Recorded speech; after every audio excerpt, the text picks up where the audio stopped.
Well, I'm Nathan Ray. I am a prevention coordinator for the Roane County Anti-Drug Coalition. I am celebrating 4 years today. 4 years here with the coalition, and it's been an incredible journey. I hit the ground running when I came on board. I really didn't know what a prevention coordinator did, but I learned very quickly what the role was. I'm honored to be at the coalition. I'm honored to be doing this interview, and I'm excited to see what happens in the future with not only our coalition but other coalitions as well, because we look at coalitions and we see them as county coalitions or even state coalitions, but it's much broader than that. If we all connect together and network together, it's so much broader than that. So when I started, we had a Facebook page and we had a Twitter page. Our Facebook page had, I think, maybe 1,000 followers, which wasn't too bad. It wasn't where I wanted it to be. And our Twitter, I don't even remember what our Twitter was. And I'll be honest with you, when I realized I'm not good at Twitter, if there's a certain social media that I'm not good at, I set it to the side. I don't even worry about it, because that's just not where my message is going to get out, and it's not successful with me doing it. And so I have to realize and recognize that's not working for me. And if it's not working for me, I don't need to waste time or spend time on it. What I knew was that Facebook was going to work really well in our community because of the demographics in our community. Our demographics are a little bit in the 35 to 65 age range. We don't have a ton of younger people in our county, and so we have that kind of mid 30s up to 65, 70. So I knew that with that target audience, and with most of them being either moms or grandmas, because that's who was following our page, was like moms and grandmas, and we had a few guys, not too many, but I knew with those demographics that we were going to have to tailor the Facebook to them. And so what we started doing was, I came on in August. We did a couple of things early in August, but in October, we started doing we started preparing for a Halloween contest post. So we were gathering prizes and all that. So the day of Halloween, we posted, "Show us your Halloween costumes and win this prize." And we were blown away. We didn't expect to get so many different pictures. Like, we were combing through pictures for at least a day and a half. Like, okay, now how do we pick the winner? And that was one thing we didn't plan for. So if you ever plan a contest, figure out how you're going to pick the winner, because that's very, very important. But so we had this huge post, like, just kind of blow up for our little town, and it was really, really cool to see. So then we had all of these Halloween costume pictures, and I saw it as content. And we didn't have an Instagram at the time. So we started an Instagram right after that, and we took these Halloween costume pictures, and we used them as content. And just like, look how cool this Halloween costume is. Not anything prevention messaging, but just kind of building that following and building that community with all of those pictures and with all of those people. The other thing that I did with that Facebook post is I responded to every single comment. When you do something like that, you've got to respond to the comments. If you're going to build a community of followers, you've got to respond to the comments. Otherwise, people may engage with you the first time, but if they realize you're not going to engage with them, they're going to ditch out and go follow another page that's more engaging, that has the back and forth. So we started with just Facebook and Twitter, and set Twitter to the side. It just wasn't working. Then we set up Instagram, and we started running with it. We were posting 2 to 3 times a day. Um, after the first year, we started posting on Facebook. I was scheduling posts on Facebook about 6 times a day. Now that has scaled way back, um, because I started to notice like Facebook wasn't giving us any reach. When you work with Facebook, when you dig in and try to understand it, you start to realize they change everything like every day, and those out they don't give as much notice to links that load slowly, and so some of our links that are local here load slowly. So what we were seeing engagement on, we kind of stopped seeing. So it's like this revolving cycle of like rules and regulations that you're like, okay, that was working, but it's not working anymore. So let's ditch that and go to something else. So we scaled way back, and we do 1 to 3 posts a day now, and we try to be as consistent with it as possible, but we're also really busy in the community, and so it's a little bit harder now to be consistent with it. But I will say that if you're going to do a Facebook page or an Instagram or anything, be consistent. We take pictures everywhere we go, and a great tool to use is Instagram stories and connect it to your Facebook stories. Because you can tell the story of what you're doing that day. Even if you're just like going to the store to pick up items for an event that you're having, you can really tell the story of what you're doing and why you're doing it, and why it's important to be having that event in the first place. So we take pictures everywhere, but it's not just one. We'll take 20, 30, 40, 50 pictures everywhere we go, because you can, if 49 of them don't work, but that 50th one is great, perfect. Or you might have 40 that are wonderful, and that's future content down the road. So you don't have to use all those pictures at once. You can take 50 pictures of the same event and use those 50 pictures for 50 days. Then you've got 50 days of content. So I leave it open. Every day that I come to work, it's the first thing I do is social media. I sit down and I look to see, well, like today's International Overdose Awareness Day. So I've posted about that today. That was scheduled out this morning. We posted about my 4-year anniversary this morning. We have a post scheduled later on today. I don't even remember what it's for, but I know that it's scheduled to post. So, but it's every day, just come in and schedule it out. Definitely had to figure out what time my audience was looking at Facebook. And what we found was after moms drop kids off at school, which is about 8 a.m., then they're on Facebook. Or if they're sitting in the car line waiting to drop kids off, it's about 8 a.m. and they're on Facebook scrolling through, like waiting to get the kids out of the car. So we figured that out, and that's always been pretty essential. We've never wavered from 8 o'clock. We started kind of playing around with 6 a.m. And 6 a.m. worked for a long time because people roll out of bed and they pick up their phones and they get on Facebook. So we started playing around with 6 a.m. For some reason, it just stopped working altogether. So now we post 8 a.m. We know that works. 12:03 p.m. I know that when I take lunch, it takes me 3 minutes to get to the refrigerator and put something in the microwave. And so we just started playing with that. And it was like, okay, we started realizing at 12:03 p.m., our posts were doing really well. We had good engagement at 2 o'clock. For whatever reason, that stopped too. And then 4 o'clock, when moms have picked the kids up, or dads have picked the kids up from school, there's a large group there as well. We really had to play with the times. We found out that 6 worked for a little while, and that's going to happen. Things change. And I really think 6 o'clock changed when everyone went into lockdown,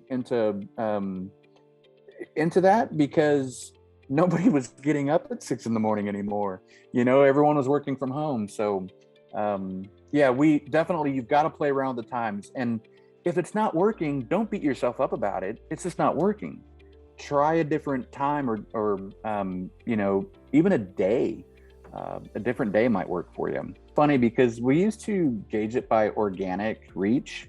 We would look at the organic reach and we'd be like, wow, like 5,000 organic reach, that is working really well. But now we don't have organic reach that does very well. But if we have 10 to 15 likes on something, or loves or laughs or whatever it is, then it's working for us. I'm not trying to go viral. And that's what I think a lot of people look at, and they go, well, this is like, your mindset is, I'm going to post this and this sucker is going to go viral, right? 20,000 likes, 50. I'm not trying to go viral. I'm just trying to be relevant in a space that allows us to be relevant and say, hey, we're human. We probably enjoy the same things that you do, and we're going to post about it. So I promised everyone I would never get a TikTok. I promised everyone in the world I would never get a TikTok. But we were sitting in a staff meeting one day. We have a staff meeting once a month, and we talk about what we're doing, who we're collaborating with, what's working, what's not. We were sitting in a staff meeting one day, and I said, look, we are reaching parents. There's no question about it. We're reaching parents and we're reaching grandparents, but we are struggling to reach students. They're not on Facebook. They are just not on Facebook. Especially when you talk about Facebook, they roll their eyes and they laugh. And I said, I don't want to do Snapchat. I did not want to do Snapchat, but I said, I think we can reach students and put a prevention message out there through TikTok. Will you allow us to do a TikTok? And our executive director said, run with it. And that's been the biggest help too, is having an executive director that says, go with it. I'll rein you in if I need to. But so we started with the TikTok, and it kind of went bad at first because we posted an anti-vaping message and we had to turn the comments off, because it just, you know, there were the people that were like, no, everything is fine. You guys are wrong. And it was just like, well, and then some name calling started happening from them, not from us, but from them. And we're like, let's just shut the comments off.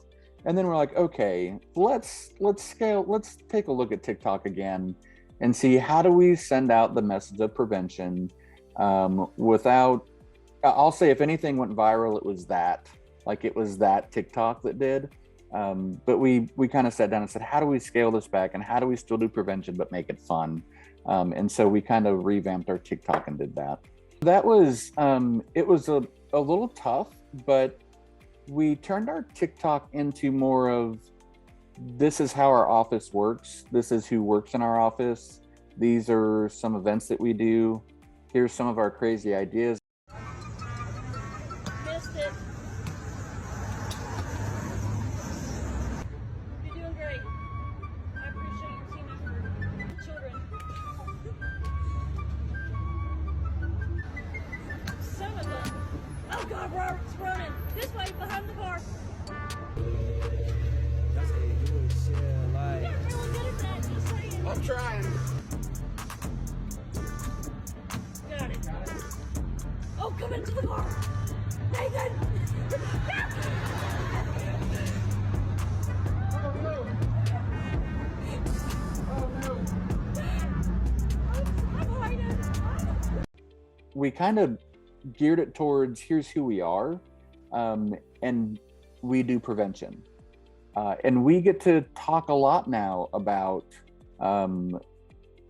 our prevention efforts through TikTok. We'll get messages that will say, hey, my dad smokes, and does that mean he's a bad person? You know, and it's like, well, no, he's not a bad person. It's just a bad habit. And so, you know, here's the dangers of it. And, you know, here's what long-term use looks like, but here's what happens if you quit. And here's a number you can give them to quit, 1-800-QUIT-NOW. You can give him that number, and he can start on his quitting journey today. And you can ask him, Dad, do it for me, you know? And so it's really cool to have that that availability. A lot of times we think I've got to put the absolute prevention message out there, and sometimes it works, and sometimes it just kind of, you either get a reaction or it flops. We have found that if we put out a message of here's who we are and what we do and what it looks like, we can have the message around prevention as much as we want to. One of the things we have in our office is Narcan nasal spray. Anyone with an opioid prescription should have Narcan on hand. Anyone struggling with substance abuse disorder should have Narcan on hand. In the past 24 hours, we've had 5 overdoses in Rockwood, Tennessee. Might not seem like a lot to you, but the population in Rockwood is only 5,423. That's a lot of overdoses in a short amount of time. So we're going to be in Rockwood today handing out Narcan nasal spray. Hopefully we can save a few lives. So trivia night started when we went home from the office during quarantine, when everybody was pretty much like, everybody go home. We still needed a way to do prevention. We still needed a way to continue to get our message and our brand out there. And we had all these relationships with all these different organizations in our community. That's the other key to social media too, is go out and make friends with the people that do their social media, and make friends with their friends who do social media, because that's your community of sharers. That's your people who are going to share things. So trivia started. I was home one night and I had actually seen another page doing trivia, and I was like, man, wow, I want to know how they're doing that, because it was calculating all their answers and they didn't have to do anything but just be on the screen and have fun. And so I dug into that and I found Live Reacting, and they're a third party and they do all that trivia. The only thing that you have to do is set it up and get people to play. As we started to kind of slowly creep back into the office, I started to invite guests that own businesses, that work for other nonprofits, and have them come on and host trivia with me. And so they got to tell a little bit about what they do, but we always had the prevention message. There's always at least one prevention question, and we always wrap up trivia with, don't forget to count your medication, lock up your medication, dispose of your medication, and never share your medication. Thanks for playing. We'll see you next week. So it was always that, there was always that message. And we started to see results from that. People would send us a Facebook message and say, hey, I won, I took first place, and you're gonna send me my prize, but can I get one of those lock boxes as well to lock up my medication? So we saw that was really, really working. So trivia is awesome. It'll bring a lot of engagement to your coalition, especially if you can present it like, if you can get the message out there a couple of months in advance, or at least 3 to 4 weeks in advance, that you're going to be playing trivia, get people to commit to signing on that night and being on Facebook at 7 o'clock, ready to go live, and jump into that trivia. Even if it's people in your own coalition, like get on your board of directors. Hey, board of directors, get on and play, because when people see there's 24 people playing trivia, then another 24 jump in and play. When people see that the automotive group down the road has given a $50 Amazon gift card to be the sponsor of that trivia, so that the first place winner gets a $50 Amazon gift card, people start to play.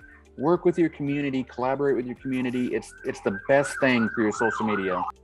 I think collaboration is great, especially when you bring someone who runs another page to your page.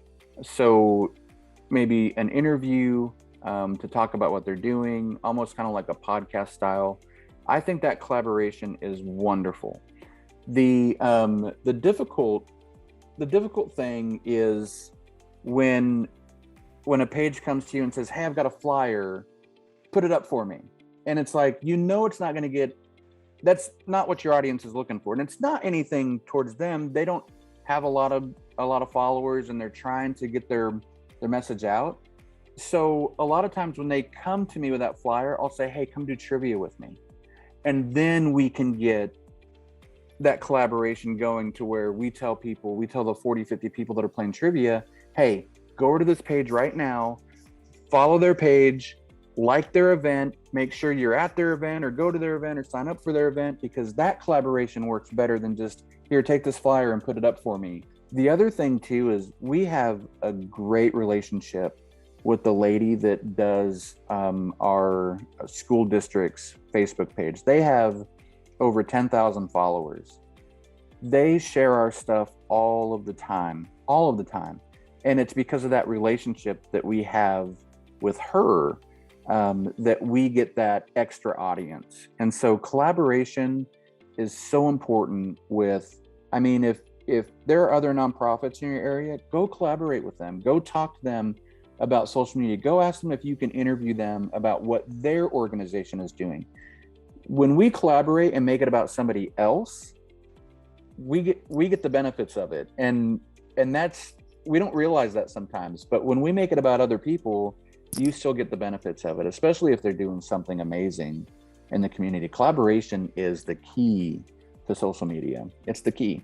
If I find a coalition on Facebook, Instagram, TikTok, whatever it is, I'm going to follow it. And locally, we've collaborated with ASAP of Anderson, with Monroe County, with the Stand Coalition up in Scott County. We collaborate with all different coalitions, and so just having that content, sharing the same message means a lot to the audience. That, hey, it's not only just Roane County that is sending out this message. It's Scott County, it's Anderson County, it's Monroe County. It's all these counties sending out the same message and saying the same thing. They're not wavering from that message. And so I think that's really important to your audience, that you're sending out that same message. We do an after school program with one of the elementary schools here in town, and it was really a pilot program. And we purchased a green screen off of Amazon, and so we didn't have a plan. Something happened to where we were like, I don't know what we're going to do today with the after school program. And so our retired and senior volunteer program coordinator said, hey, I found this little thing. It's called Dear Future Me. And the kids can write a letter to themselves 5, 10, 15 years down the road about what they want to be or what they became and how it worked. And I thought, well, you know, what would be cool is if we had them do it, have them read it in front of the green screen, and then whatever they were talking about, we find a picture related to what they're talking about and put it on the green screen. And so one student talked about Dollywood. One student talked about being a gymnast. One student talked about having a cooking show. Dear future me, keep that goal of cooking since you love to cook. Even though you may get burnt, get over you, you big dummy. Oh wait, I'm talking to myself.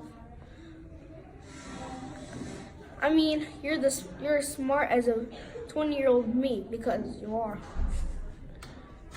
Study lots of recipes and try new things. Try to earn money to go to cooking school from past you. It worked really, really well. And so when you take a green screen to a school, even if it's a cheap little green screen, these kids are like, oh my gosh, this is amazing, you know? And you're always talking at the after school program, we're always talking about prevention, how to be safe with medication, how to lock up your medication, and stuff like that. And when you can take all of that and combine it with, this is what I want to do when I grow up. So if I'm not safe with medication, I'm going to have a really hard time getting to what I just wrote about and what I want to be when I grow up. So I really need to be safe with medication. We had a huge success story in that class too. The young man that did the cooking show, Dear Future Me letter. He actually, when we walked into class one day, he actually found a Tylenol on the floor, and he said, Mr. Nathan, there's a pill on the floor, and I don't know what it is, and I'm not going to touch it. Can you please pick it up? That is exactly what we had taught him all through the year, and to see him put that into action was just absolutely fantastic and amazing. So all of these things that you're already doing, start taking pictures, start taking videos, start coming up with creative ways, and that's your content. We do have to get a form signed from parents that do the after school. And then at every school, we know we have 6 elementary schools, 5 middle schools, 5 high schools. We know at every single school which students can be in a picture and which students can't. And so you have to know that, because there's times where you'll be looking through your pictures and go, oh, wait, we took that picture randomly. That student's in it. We can't post it. But just, you have tons of content. It's already there. You're already doing it. Just start documenting it. And it can get annoying to some people. You're like, hey, let's take a picture. And they're like, oh my gosh, but it's like, look, it helps us get our brand and our message out there, and people are so willing to do it. I would say to coalitions that are just starting, or that are that might not be having a great success with their social media, 1 like is a win. You don't, at the end of the day, it doesn't matter if you have 50 likes or 60 likes. If you reach 1 person, that's worth it. It's been worth it. So 1 like is a win. Don't take it personal. There are people out there that are struggling with whatever they're struggling with. They're fighting with whatever they're fighting with. And sometimes they come to social media just to get that off their chest, or just to make themselves feel better. Don't take it personal. Negative comments, don't take them personal. Anything like that. Just do not take social media personal, but be engaging. Be real with people. People want you to be real with them. They don't want to see the fake you. They want to see the real you. The you that can say, yep, I did good, or yep, I failed, yep, this didn't work. One of our best Facebook posts was talking about a failure that we had in the school. And it was just being honest that, hey, we went into the school and we thought this was going to work, and it just completely fizzled out. It didn't work at all. And so it gave us the opportunity to come back and look at it and change things. But we're going to talk about our success and our failures. So just be real with people. And again, collaborate. You cannot collaborate enough. If you hear of somebody that has a TikTok, we have a sign that says, come make a TikTok with us, because we want to collaborate with you. Like, if you've got a big following on TikTok, we may not know it, but you may go, hey, I'll come make a TikTok with you. And then all of a sudden we have this collaboration with someone who has more followers than us, but we can gain followers from that as well. So collaborate. And, don't be afraid to fail. I think that's a lot of times I'm very reluctant to do a Facebook Live by myself. Ashley is my partner in crime. She's like, she is my right hand on social media. So when she's not around, I get all in my like, well, I'm not good enough for that. It's not going to work. Ashley's not here. No one's going to watch it. Put it out there anyways. Don't be afraid to fail. You're only going to learn from your failures. You're only going to learn from your mistakes, and you'll make a lot of them with social media, and you can say, oh, you know what, that didn't work, and move on and do something better. And you'll grow and you'll grow and you'll grow and you'll grow. I think we're getting close to 4,000 on Facebook, which is really good, I think, for a coalition and for a small community like ours. And so just be real, be authentic, have fun. With social media is fun. Have fun with it. Prevention is fun. Have fun with it. But don't take it personal. Don't worry about failing. Just Go with it, run with it, and have fun with it. And you'll start to see some success from it.